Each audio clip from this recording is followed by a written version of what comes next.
Hi കുട്ടികളെ, മണ്ണിൽ പൊന്നു വിളയിക്കാം എന്ന പാഠഭാഗത്തിലെ മധുരമുള്ള പേരക്ക നിങ്ങൾ ഓർക്കുന്നില്ലേ? എന്തൊരു ഭംഗിയായിരുന്നു അല്ലേ, എന്തൊരു നിറം! ഓ, അപ്പൊ അതിന്റെ രുചി എന്തായിരിക്കും? നല്ല മധുരമുള്ള പേരക്ക. ഇത്തരത്തിലുള്ള ഗുണമേന്മയുള്ള സസ്യങ്ങൾ ഉണ്ടാക്കുന്ന രീതിയെ കുറിച്ച് നമ്മൾ പഠിച്ചില്ലേ? എന്താണത്? പതിവയ്ക്കൽ.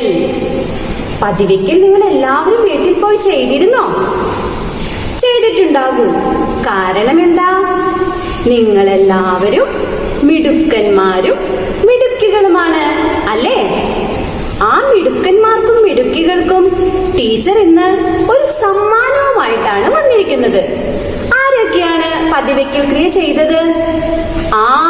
അവർക്കെല്ലാം ടീച്ചർ ഇതാ ഈ സമ്മാനം തരികയാണ്. സന്തോഷമായോ എല്ലാവർക്കും? ഇനി ടീച്ചർ കുറച്ച് ചിത്രങ്ങൾ കാണിക്കാം. എല്ലാവരും ശ്രദ്ധയോടെ ഇരിക്കണം കേട്ടോ. ഇങ്ങോട്ട് നോക്കൂ. അവിടെ ഒരു മാവ് കണ്ടോ? വലിയ മാവ് അല്ലേ? വളർന്ന് വലുതായിരിക്കുന്ന ഒരു മാവ്. നമ്മുടെ മണ്ണിൽ ആ മാവ് വളർന്ന് വലുതായി നിൽക്കുന്നു. എല്ലാവരും ആ മാവിലേക്കൊന്ന് നോക്കിയേ. അതിൽ വല്ല രോഗബാധയും ഉണ്ടോ? പുഴുക്കളോ എന്തെങ്കിലും ഉണ്ടോന്നൊന്ന് നോക്കിയേ. ഇല്ല അല്ലേ? ഇനി എല്ലാവരും ഒന്ന് ശ്രദ്ധിച്ചേ. ഇങ്ങനെയുള്ള മാവിന് പരിചരണം കൂടുതൽ ആവശ്യമാണോ? എല്ലാ ദിവസവും ചെന്ന് ആ മാവിൽ നോക്കണോ? വേണ്ട. നമ്മുടെ വീട്ടിലൊക്കെ ഉണ്ടാകൂലേ ഇത്തരത്തിലുള്ള മാവുകൾ?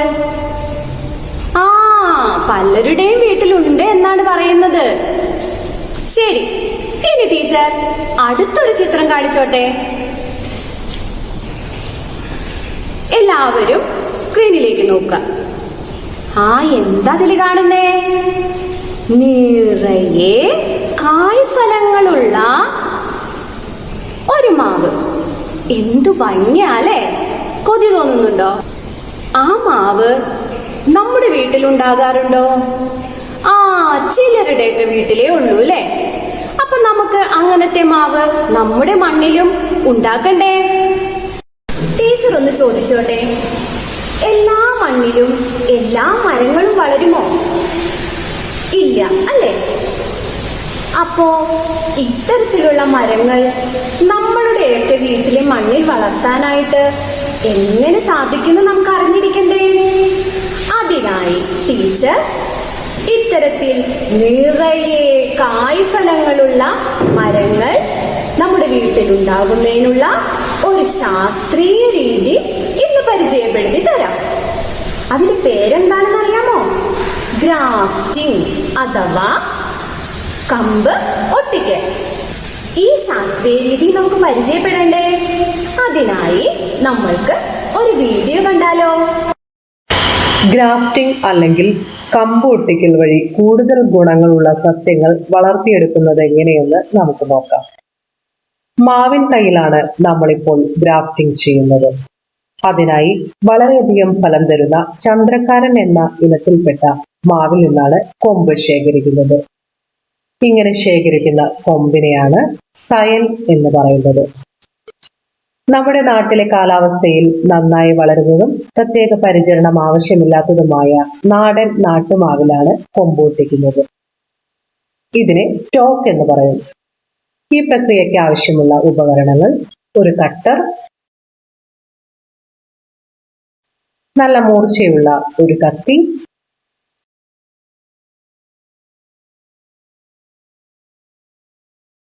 പൊതിയാനായി ഒരു പോളിത്തീൻ ടേപ്പ് എന്നിവയാണ്. നേരത്തെ പറഞ്ഞതുപോലെ ഗുണമേന്മയുള്ള മാവ് വേണം കമ്പ് ശേഖരിക്കുന്നതിനായി തിരഞ്ഞെടുക്കാൻ.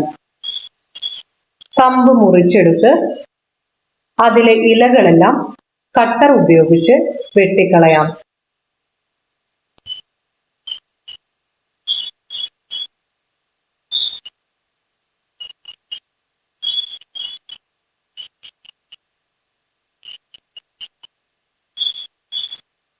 ഇതാണ് സയൻ. ഇനി നമ്മുടെ മണ്ണിന് അനുയോജ്യമായ മാവിന്റെ കൊമ്പിൽ നിന്നും തലപ്പ് മുറിച്ചു കളഞ്ഞ ശേഷം നെടുകെ പിളർത്തി വി ആകൃതിയിൽ ഒരു മുറിവുണ്ടാക്കണം. ഇതാണ് സ്റ്റോക്ക്. നേരത്തെ തയ്യാറാക്കി വെച്ച സയനിന്റെ അറ്റം നന്നായി ചെത്തി കൂർപ്പിച്ചെടുക്കണം.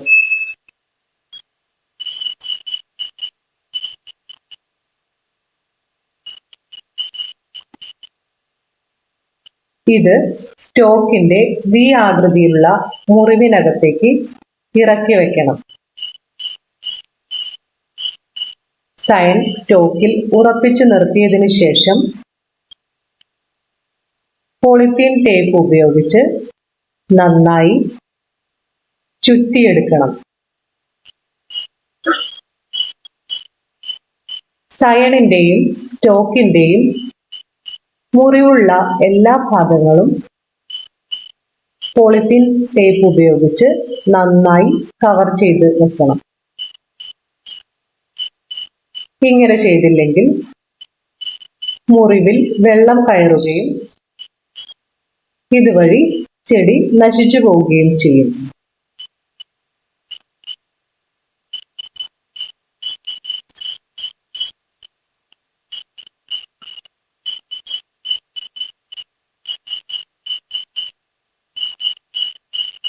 എല്ലാ ഭാഗവും നന്നായി ചുറ്റിയെടുത്തതിന് ശേഷം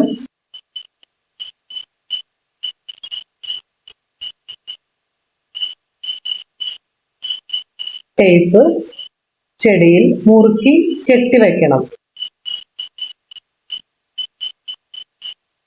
ഇല്ലെങ്കിൽ പിന്നീട് ടേപ്പ് ലൂസായി അഴിഞ്ഞു പോകാൻ സാധ്യതയുണ്ട്.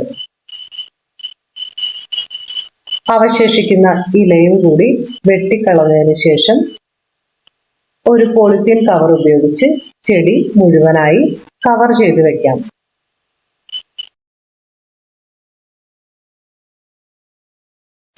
ഇത്തരത്തിൽ ഗ്രാഫ്റ്റ് ചെയ്തെടുത്ത തൈകൾ ഒരു മാസത്തിനു ശേഷം മാറ്റി നടാവുന്നതാണ്.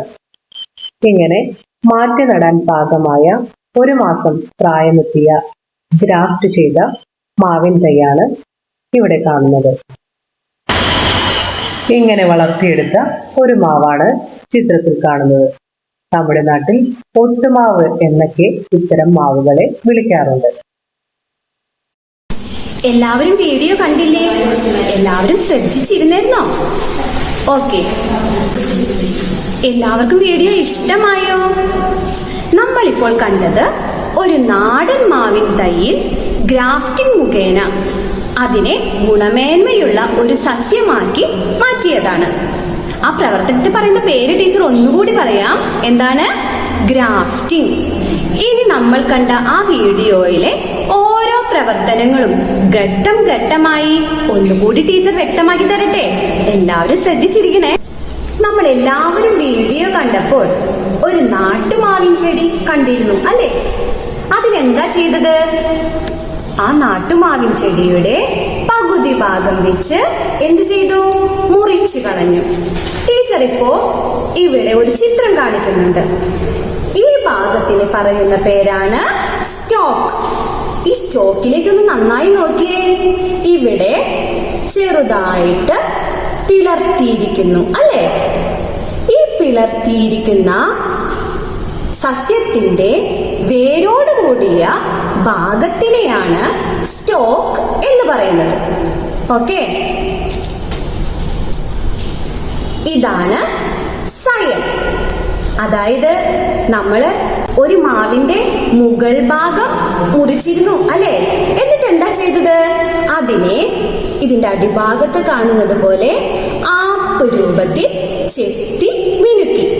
ഇത്തരത്തില് കാണുന്ന ഈ ഭാഗത്തിനെ പറയുന്ന പേരാണ് സയൺ.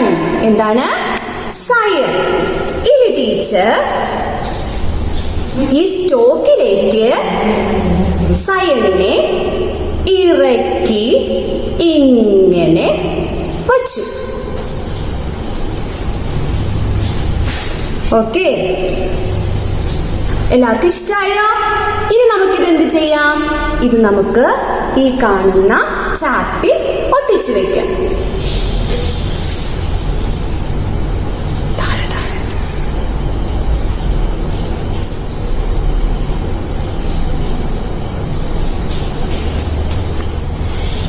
ഇങ്ങനെ ഒട്ടിച്ച് സ്റ്റോക്കും സയണും ഒട്ടിച്ചേർന്ന് കഴിയുമ്പോൾ ഏതു രൂപത്തിലാണ് നമുക്ക് കാണാൻ കഴിയുക? ഈ രൂപത്തിലാണ് നമ്മൾക്ക് ആ ചെടിയുടെ ഭാഗത്തെ കാണുവാൻ കഴിയുക. ഇതും നമുക്ക് ഈ ചാർട്ടിൽ ഒട്ടിച്ചു വെക്കാം.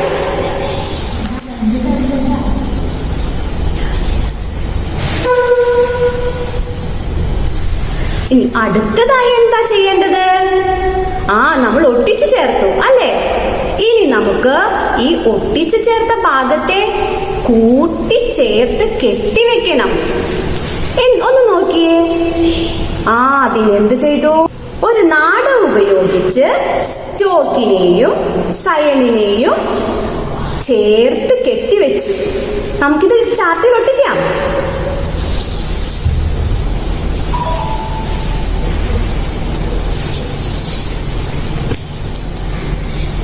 അടുത്ത ഘട്ടം എന്തായിരുന്നു?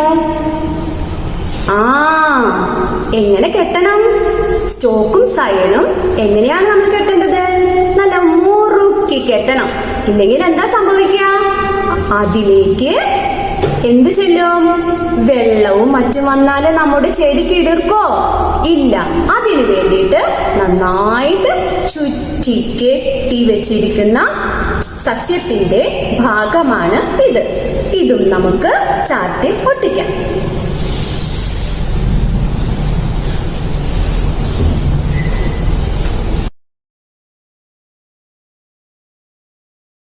ഇത്തരത്തിൽ ചെയ്തു കഴിഞ്ഞ് 3 മാസമാകുമ്പോൾ സയൺ വളർന്നു തുടങ്ങും. എല്ലാവർക്കും മനസ്സിലായോ? ഓരോ ഘട്ടങ്ങളും കണ്ടു മനസ്സിലാക്കിയില്ലേ? ഗ്രാഫ്റ്റിംഗിന്റെ ഓരോ ഘട്ടങ്ങളും നമുക്കൊന്നുകൂടി പരിചയപ്പെട്ടാലോ?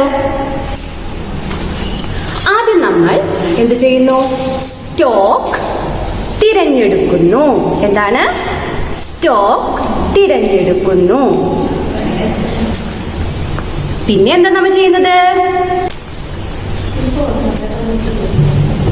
സ്റ്റോക്കിന്റെ തലഭാഗം മുറിച്ചു മാറ്റൽ. എന്താണ്? സ്റ്റോക്കിന്റെ തലഭാഗം മുറിച്ചു മാറ്റൽ.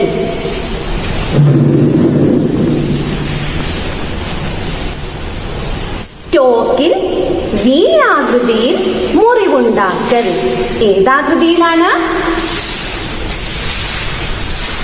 സ്റ്റോക്കിൽ വി ആകൃതിയിൽ മുറിവുണ്ടാക്കൽ. അടുത്തതായി സയൺ തിരഞ്ഞെടുക്കുന്നു. എന്താണ്? സയൺ തിരഞ്ഞെടുക്കുന്നു.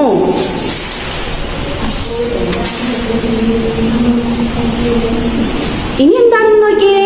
സയണിന്റെ അടിഭാഗം ആപ്പ് രൂപത്തിൽ മുറിക്കുന്നു. ഏതു രൂപത്തിലാണ്? ആപ്പ് രൂപത്തിൽ സയണിന്റെ അടിഭാഗം മുറിക്കുന്നു.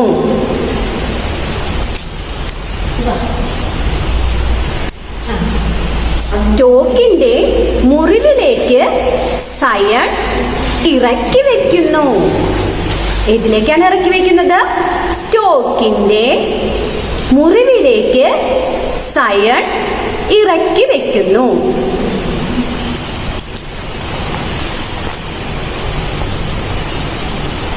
അതിനുശേഷം പോളിത്തീൻ കവർ കൊണ്ട് പൊതിയുന്നു. എന്തുകൊണ്ടാണ് പൊതിയുന്നത്? പോളിത്തീൻ കവർ കൊണ്ട് പൊതിയുന്നു. പിന്നീട് നമ്മൾ എന്താ ചെയ്യേണ്ടത്? തണലത്ത് വെച്ച് സംരക്ഷിക്കുന്നു.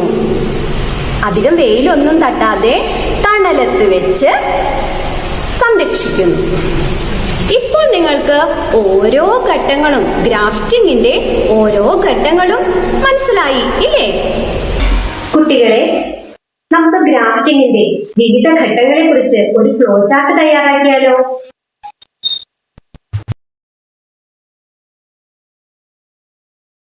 അപ്പോ എന്താണ് ഗ്രാഫ്റ്റിംഗ് എന്ന് നമുക്കൊന്ന് പറഞ്ഞാലോ? അതായത് ഒരേ വർഗത്തിൽപ്പെട്ട സസ്യങ്ങളുടെ തണ്ടുകൾ പരസ്പരം ഒട്ടിച്ചു ചേർത്ത് ഗുണമേന്മയുള്ള സസ്യങ്ങൾ ഉണ്ടാക്കുന്ന രീതിയാണ് ഗ്രാഫ്റ്റിംഗ്. എങ്ങനെയാണ്? ഒരേ വർഗത്തിൽപ്പെട്ട സസ്യങ്ങളുടെ തണ്ടുകൾ പരസ്പരം ഒന്നിച്ചു ചേർത്ത് ഗുണമേന്മയുള്ള സസ്യങ്ങൾ ഉണ്ടാക്കുന്ന രീതിയാണ് ഗ്രാഫ്റ്റിംഗ്. നമ്മൾ ഇത്രയും സമയം 2 പദങ്ങളെ കുറിച്ചിട്ട് ഇടയ്ക്കിടയ്ക്ക് കേട്ടിരുന്നു അല്ലേ? അതേതൊക്കെയാണെന്ന് ഒന്നുകൂടി നമുക്കൊന്ന് മനസ്സിലാക്കാം. ഇതെന്താണ്? സ്റ്റോക്ക്.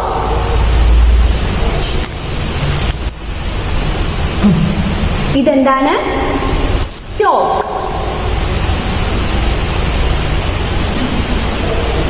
ഇനി ഗ്രാഫ്റ്റിംഗിൽ വരുന്ന രണ്ടാമത്തെ പ്രധാന പദം ഏതാ? സയർ. ഈ ചിത്രങ്ങളെ ചേരുംപടിയിലൂടെ ഒന്ന് കോർത്തിണക്കാം.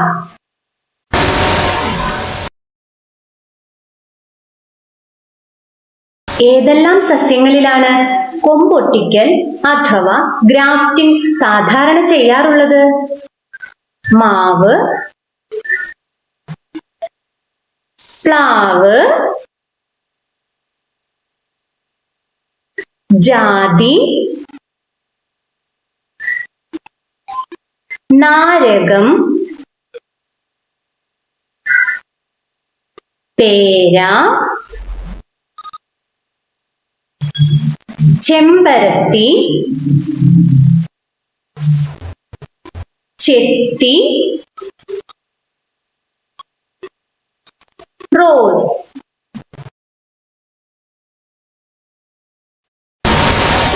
ചിത്രങ്ങളെല്ലാം ശ്രദ്ധിച്ചു കണ്ടില്ലേ? ഈ ചിത്രങ്ങൾ ഉപയോഗിച്ച് പദസൂര്യൻ എന്ന പ്രവർത്തനം ചെയ്താലോ? എല്ലാവരും ഗ്രാഫ്റ്റിംഗ് എന്താണെന്ന് പഠിച്ചില്ലേ? ഇനി എന്ത് വേണം? വീട്ടിലുള്ള മുതിർന്നവരുടെ സഹായത്താല് ഗ്രാഫ്റ്റിംഗ് വീട്ടിൽ ചെയ്തു നോക്കണം കേട്ടോ. ഇത്രയും സമയം മിടുക്കന്മാരായിട്ട് ടീച്ചറുടെ ക്ലാസ് എല്ലാവരും കണ്ടു മനസ്സിലാക്കി അല്ലേ? അപ്പൊ ടീച്ചർ നിങ്ങൾക്കൊരു സമ്മാനം തരണ്ടേ? ടീച്ചർ ദേ ഇതാ നിങ്ങൾക്കായി ഒരു സമ്മാനം തരുന്നു. കുട്ടികളെ, പതിവയ്ക്കൽ അഥവാ ലെയറിങ്ങും കൊമ്പൊട്ടിക്കൽ അഥവാ ഗ്രാഫ്റ്റിങ്ങും നിങ്ങൾ മനസ്സിലാക്കിയല്ലോ. ഇനി നമ്മൾ മൂന്നാമതൊരു രീതി കൂടി മനസ്സിലാക്കാൻ പോവുകയാണ്. നമ്മുടെ വീട്ടുമുറ്റത്ത് മനോഹരമായ പൂക്കളും ഫലഭൂയിഷ്ടമായ ഫലവൃക്ഷങ്ങളും എല്ലാം ഉണ്ടാക്കിയെടുക്കുന്ന രീതിയാണ് ബഡ്ഡിംഗ് അഥവാ മുകളമൊട്ടിക്കൽ രീതി. നിങ്ങളുടെ ചിലരുടെയെങ്കിലും വീടുകളിൽ ബഡ് ജാതി, ബഡ് മാവ്, ബഡ് ചെമ്പരത്തി, ബഡ് റോസ് എന്നിവ ഉണ്ടാകും. ഇതെല്ലാം ഉണ്ടാക്കിയെടുക്കുന്ന രീതിയാണ് ബഡ്ഡിംഗ് അഥവാ മുകളമൊട്ടിക്കൽ രീതി. ഇനി നമുക്ക് മനോഹരമായ ഒരു പൂന്തോട്ടത്തിന്റെ ചിത്രം കാണാം.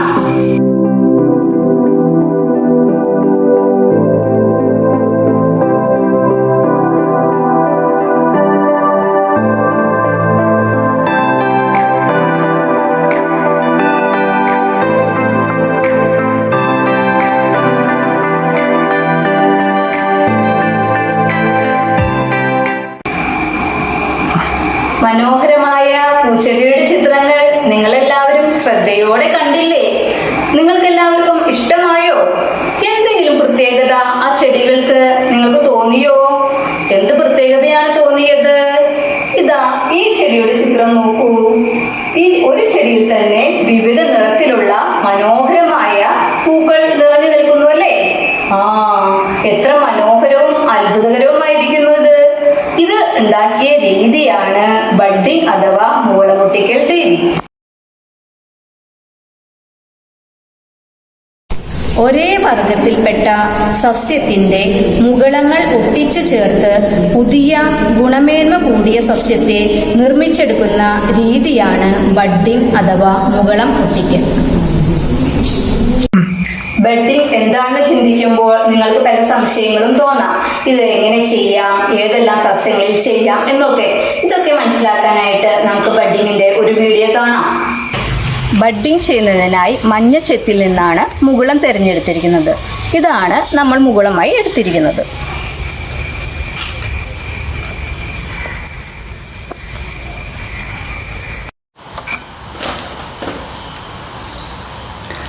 മുകുളത്തിന് കേടുപാടുകൾ സംഭവിക്കാതെ സൂക്ഷ്മതയോടെ ചെത്തിയെടുക്കണം.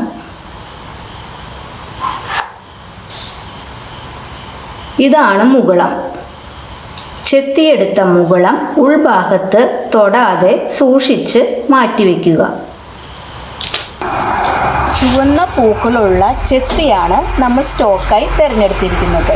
ഇതിനകത്തേക്കാണ് നമ്മൾ മഞ്ഞ നിറത്തിലുള്ള ചെത്തിയുടെ മുകുളം ഒട്ടിച്ചു ചേർക്കുന്നത്. ഇത് എന്താണെന്ന് എല്ലാവർക്കും മനസ്സിലായില്ലേ? ഇതാണ് സ്റ്റോക്ക്. ഈ സ്റ്റോക്കിൻ്റെ ഇല പൊഴിഞ്ഞു പോയ ഭാഗത്താണ് നമ്മൾ മുകുളം ഒട്ടിക്കാനായി പോകുന്നത്. അതിനായിട്ട് നമുക്ക് ടി ആകൃതിയിൽ അടയാളപ്പെടുത്താം. ഈ അടയാളപ്പെടുത്തിയ ഭാഗത്ത് നിന്ന് നമ്മൾ വളരെ സൂക്ഷ്മതയോടെയും ശ്രദ്ധയോടും കൂടി തൊലി വിടർത്തി എടുക്കണം. തൊലി വിടർത്തിയെടുക്കുമ്പോൾ അടർന്നു പോവാൻ പാടില്ല. അടർന്നു പോയാൽ മുകുളം ഒട്ടിച്ചു വെക്കുമ്പോൾ നമുക്ക് ചേർത്ത് വെക്കാൻ പറ്റില്ല. അതുകൊണ്ട് ശ്രദ്ധയോടെ വേണം തൊലി വിടർത്തിയെടുക്കാനായിട്ട്. തൊലി വിടർത്തി പിടിച്ച് അതിനുള്ളിലേക്ക് നമ്മൾ മുകുളം ചേർത്ത് വെക്കണം.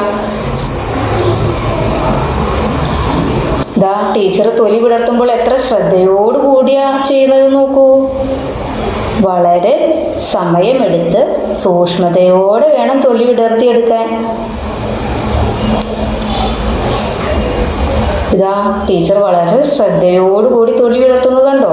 ഇനി നമുക്കിതിനകത്തേക്ക് ശ്രദ്ധയോടുകൂടി മുകുളത്തിൻ്റെ ഉള്ളിൽ തൊടാതെ ആ ചെടിയോട് ചേർത്ത് വെക്കണം. അതിനുശേഷം തൊലി കൊണ്ട് നമ്മൾ മൂടണം. കണ്ടോ? എല്ലാവരും ശ്രദ്ധയോടെ നോക്കൂ. അതിനുശേഷം നമ്മൾ ഒരു പ്ലാസ്റ്റിക് നാട ഉപയോഗിച്ച് അത് വരിഞ്ഞു മുറുക്കി കെട്ടും. എന്തിനാണെന്നോ?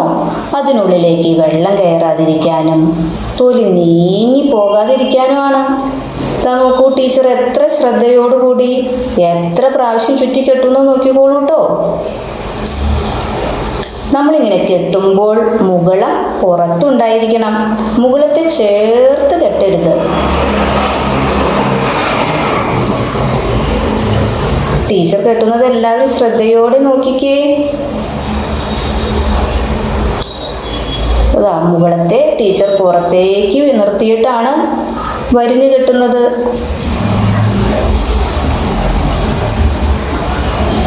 നിങ്ങൾക്ക് തനിയെ ചെയ്യാൻ പറ്റിയില്ല എന്നുണ്ടെങ്കിൽ മുതിർന്നവരുടെ സഹായം തേടാൻ കേട്ടോ.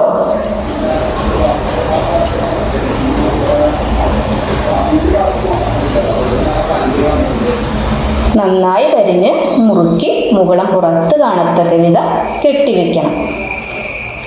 ഇനി നമ്മൾ 2-3 ആഴ്ച കഴിയുമ്പോൾ ഈ മുകുളം വളർന്നു വരുന്നത് കാണാം. അങ്ങനെ മുകുളം വളർന്നു കഴിഞ്ഞാൽ നമ്മൾക്ക് ഈ സ്റ്റോക്കിൻ്റെ മുകൾ ഭാഗം മുറിച്ചു മാറ്റാം. അങ്ങനെ മുറിച്ചു മാറ്റുമ്പോൾ നമ്മൾ ചേർത്ത് വെച്ച മുകുളം വളർന്ന് വലുതായി മഞ്ഞ മുകുളമല്ലേ നമ്മൾ ചേർത്ത് വെച്ചത്, ആ മഞ്ഞ പൂക്കൾ ഉണ്ടായി നിൽക്കുന്നത് കാണാം. അപ്പോൾ ഈ ചുവന്ന ചെത്തിയിൽ മഞ്ഞ പൂക്കളും ചുവന്ന പൂക്കളും ഉണ്ടാകും. എല്ലാവർക്കും അത് കാണാൻ നല്ല ഇഷ്ടമല്ലേ? ഇതുപോലെ മറ്റു സസ്യങ്ങളിലും ഫലവൃക്ഷങ്ങളിലും നമുക്ക് ബഡ്ഡിംഗ് ചെയ്യാവുന്നതാണ്. എല്ലാവരും വീഡിയോ ശ്രദ്ധയോടെ കണ്ടുവല്ലോ. ബഡ്ഡിംഗ് ചെയ്ത രീതി എല്ലാവർക്കും മനസ്സിലായോ? ബഡ്ഡിങ്ങിന്റെ വിവിധ ഘട്ടങ്ങൾ ടീച്ചർ ഇനി ഒന്ന് വിവരിച്ചു പറഞ്ഞു തരാം. ബഡ്ഡിംഗ് അഥവാ മുകുളം ഒട്ടിക്കൽ. മുകുളം എടുക്കേണ്ട നല്ല ഇനം ചെടി തിരഞ്ഞെടുക്കുന്നു. അതിൽ നിന്നും മുകുളം ചെത്തി എടുക്കുന്നു. ഒട്ടിക്കേണ്ട ചെടി അഥവാ സ്റ്റോക്ക് തിരഞ്ഞെടുക്കുന്നു. ഒട്ടിക്കുന്ന ചെടിയിൽ ടി ആകൃതിയിൽ മുറിവുണ്ടാക്കുന്നു. മുറിവിലേക്ക് മുകുളം ചേർത്ത് വയ്ക്കുന്നു. അതിനുശേഷം മുകളം പുറത്ത് കാണത്തക്ക വിധം വെള്ളം കയറാത്ത രീതിയിൽ നന്നായി ടൈറ്റായി പൊതിഞ്ഞു കെട്ടുന്നു. മുകളം നന്നായി വളർന്നു തുടങ്ങിയാൽ സ്റ്റോക്കിൻ്റെ മുകൾ ഭാഗം മുറിച്ചു മാറ്റുന്നു. എല്ലാവരും ഈ ഫ്ലോ ചാർട്ട് ഒന്ന് വായിച്ചു നോക്കൂ.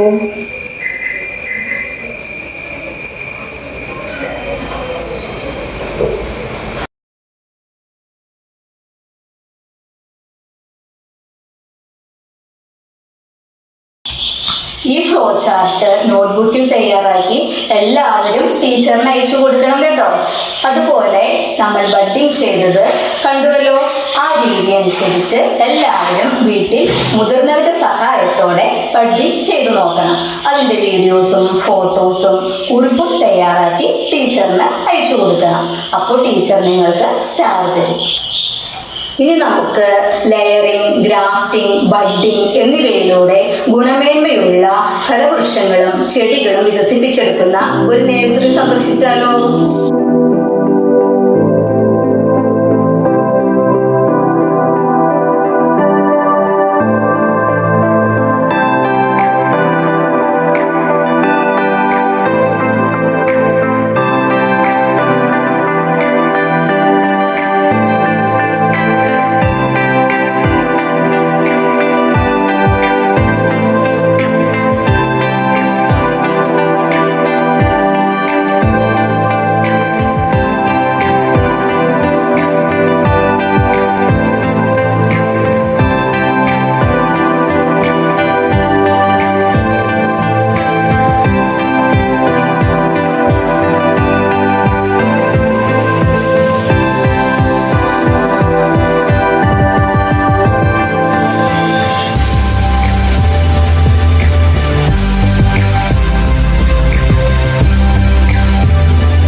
നമ്മൾ ഇവിടെ കണ്ട സസ്യവൈവിധ്യങ്ങൾ മുതിർന്നവരുടെ സഹായത്തോടു കൂടി പട്ടികപ്പെടുത്തി ശാസ്ത്ര പുസ്തകത്തിൽ രേഖപ്പെടുത്തണം. അതുപോലെ എൻ്റെ സസ്യലോകമെന്ന ഒരു ആൽബവും തയ്യാറാക്കണം. ഇതിനകത്ത് നിങ്ങൾക്ക് ഇഷ്ടമുള്ള ചിത്രങ്ങൾ വരയ്ക്കുകയോ ഒട്ടിക്കുകയോ പെൻസിൽ പോയിന്റ് ചെയ്യുകയോ ആവാം. ഇതാ ഒരു കുട്ടി ചെയ്ത ഒരു മോഡൽ നിങ്ങളെ കാണിച്ചു തരാം. ഇതുപോലെ എല്ലാവരും ചെയ്ത് സൂക്ഷിക്കുമല്ലോ. ശുഭദിനം.